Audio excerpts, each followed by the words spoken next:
अस्सलाम वालेकुम नाज़रीन, मैरान टीवी न्यूज़ में के भलीकार मां है फराशा। सब खां पहिरियां हिकु नज़र हेडलाइन ते। बानी पीटीआई जी भेण उस्मा खान सुप्रीम कोर्ट जे रजिस्ट्रार जा एतराज़ ख़त्म करे ॿीहर तौहीनी अदालत जी दरख़्वास्त दाख़िल कराए छॾी। दरख़्वास्त में वज़ीर आज़म, कानून वारे वज़ीर, इत्तलात वारे वज़ीर ऐं ॿियनि खे धुर बणायो वियो। बानी पीटीआई खे इलाज लाइ अल-शिफ़ा अस्पताल मुंतक़िल करण जी इस्तदा। पीटीआई चेयरमैन बैरिस्टर गौहर चयो आहे त बानी पीटीआई जी सिहत तमामु ज़रूरी आहे। फैमिली मेंबरनि जी साणस मुलाक़ात कराई वञे।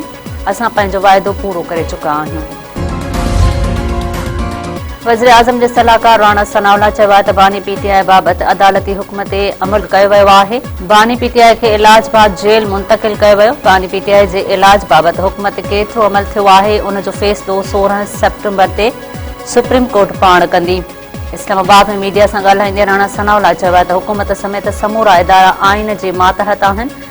बानी पीटीआई खे इलाज जूं बहितरीन सहूलतूं ॾिनियूं पयूं वञनि। अदालत पंहिंजे हुक्म में चयो हो त बानी पीटीआई इलाज दौरान मीडिया सां न ॻाल्हाईंदो।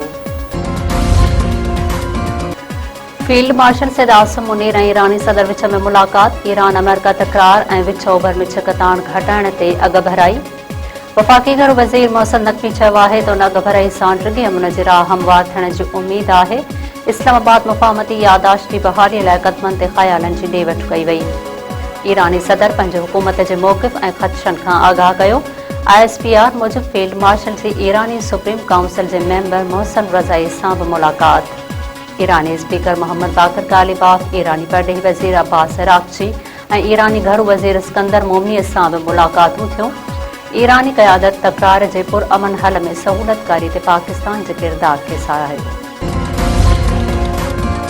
अमेरिका पारां ईरान मथां वधीक पाबंदियूं लॻाइण जो ऐलान। अमेरिका जे नाणे वारे वज़ीर स्कॉट बेसेंट चयो आहे त ईरान जे सोन, डिजिटल असासन, शिपिंग टेक्नोलॉजी ऐं ॿियनि शोबनि मथां नयूं पाबंदियूं लॻायूं वयूं आहिनि। ईरान सां ताउन कंदड़ मुल्कनि खे बि गिरफ़्त में आंदो वेंदो। प्रेस कॉन्फ्रेंस कंदे अमेरिका जे नाणे वारे वज़ीर वधीक चयो आहे त गॾियल अरब इमारात अॻु ई ईरान सां समूरो वापारु ख़त्म करे चुको आहे। जेकॾहिं को मुल्क अमरीकी उमीदुनि ते पूरो लहण नथो चाहे त उनखे डॉलर सिस्टम मां निकिरणो पवंदो। ईरान जे नाणे वारे वज़ीर चयो आहे त ईरान ख़िलाफ़ इक़्तिसादी पाबंदियूं नई ॻाल्हि न आहे। जंग नथा चाहियूं पर इक़्तिसादी हमले जो मुक़ाबिलो कंदासीं।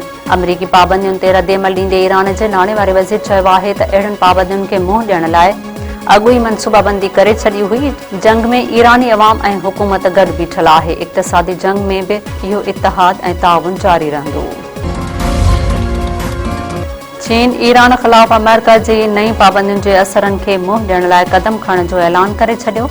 चीन जे परॾेही वज़ारत जो तर्जुमान चयो आहे त ईरान सां चीन जो ताउन हमेशह बैनुल अक़वामी कानून जे दायरे में हूंदो आहे। चीन पंहिंजे हक़नि ऐं मफ़ादनि जे तहफ़ुज़ लाइ ज़रूरी क़दम खणंदो। वज़ीर आला पंजाब मरियम नवाज़ 4 ॾींहनि जे सरकारी दौरे ते चीन पहुची वई। अरमची बैनुल अक़वामी एयरपोर्ट ते चीन जे आला अमलदारनि पारां मरियम नवाज़ जी आजियां। वज़ीर आला पंजाब दौरे दौरान चीनी इख़्तियारनि ऐं कम्युनिस्ट पार्टीअ जे अॻुवाननि सां बि मुलाक़ातूं कंदी। जेकबाबाद में नौजवान मुबैना तौर क़त्ल, कार मां गोली लॻल लाश हथ। शिकारपुर नाके भरिसां गैरेज अॻियां बीठल गाॾीअ मां नौजवान जो लाश मिलियो। शहर जे शीदी पाड़े वासे अख़्तर चांडियो तौर सुञाणप। लाश ज़रूरी कार्रवाई बाद वासन हवाले। पुलिस जो चवणु आहे त वाक़िए जी हर रुख़ खां जांच जारी आहे। ख़ैरपुर में नौजवान इंजीनियर जा क़ातिल गिरफ़्तार न थियण ख़िलाफ़ वारस रोडनि ते निकिरी आया। मक़तूल फैसल भुट्टो जे सवें वारस औरतुनि ऐं मर्दनि जी एहतजाजी रैली। निटण उस में धरणो, पुलिस ख़िलाफ़ नारेबाज़ी। वारसनि जो चवणु आहे त इंजीनियर फैसल भुट्टो खे हथियारबंदनि फायरिंग करे क़त्ल कयो। वाक़िए खे 3 ॾींहं गुज़रण बावजूद पुलिस मुलविस जवाबदारनि खे गिरफ़्तार न करे सघी। आला इख़्तियारियूं नोटिस वठनि। जल्द क़ातिल गिरफ़्तार न थिया त एहतजाज जो दाइरो वधायो वेंदो।